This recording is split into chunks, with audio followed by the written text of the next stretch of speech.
دیکھیے وہ جو شاعر نے کہا ہے آج کیوں ذلیل کے کل تک نہ تھی پسند، گستاخی فرشتہ ہماری جناب میں، آج کیوں ذلیل ہو گئے؟ رحمتیں ہیں تیری اغیار کے کاشانوں پر، برق گرتی ہے تو بیچارے مسلمانوں پر کیوں؟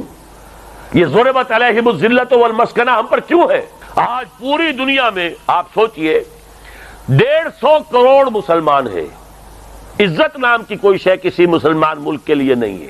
عالمی معاملات G7 طے کریں گے، G9 طے کریں گے، G15 طے کریں گے، permanent members of security council طے کریں گے۔ ہم نہ G7 میں، نہ G9 میں، نہ G15 میں، نہ permanent members of security council, ہم نہ 3 میں نہ 13 میں۔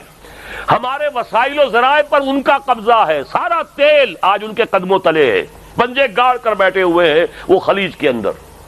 سعودی عرب جو ہے شکنجے میں آیا ہوا ہے۔ ہماری تو پالیسی ہے، آ کر ورلڈ بینک کا آدمی بناتا ہے، یہاں آ کر جو IMF کے لوگ ہیں وہ ڈکٹیٹ کرتے ہیں بجلی کا بل یوں بڑھاؤ، فلاں کا یہ کرو، فلاں کا وہ کرو، پیٹرول کی قیمت بڑھاؤ، روپے کی قیمت کم کرو۔ کرتے ہیں کہ نہیں کرتے؟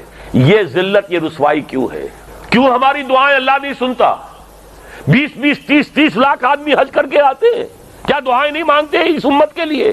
اللہ کیوں دعائیں مانگ ہمارے منہ پر پھینک رہا ہے؟ اللہ کہتا ہے دکھاؤ تو صحیح تم نے کسی ملک میں ہمارے دین کو قائم کیا؟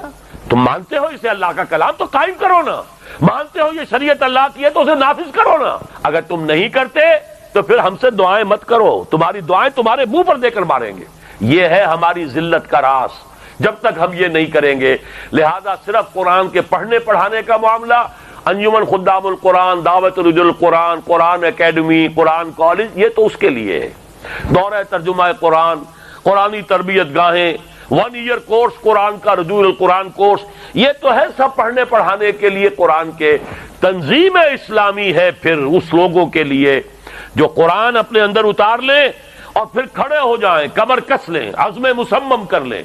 ان صلاتی و نسکی و محیای و مماتی للہ رب العالمین، اپنی ذات پر اپنے گھر میں اللہ کا دین نافذ کر لیں، اور پھر کسی ایک شخص سے بیعت کریں کہ ہم تمہارے ساتھ ہیں، تم جو بھی حکم دو گے ہم مانیں گے، گردنیں کٹوانے کے لیے تیار ہو جائیں گے۔ 2 لاکھ 4 لاکھ 5 لاکھ آدمی 15 کروڑ کی قوم میں نکل سکتے ہیں کہ نہیں؟ اگر نکلیں گے تو یہاں دین قائم ہوگا، ورنہ نہیں ہوگا۔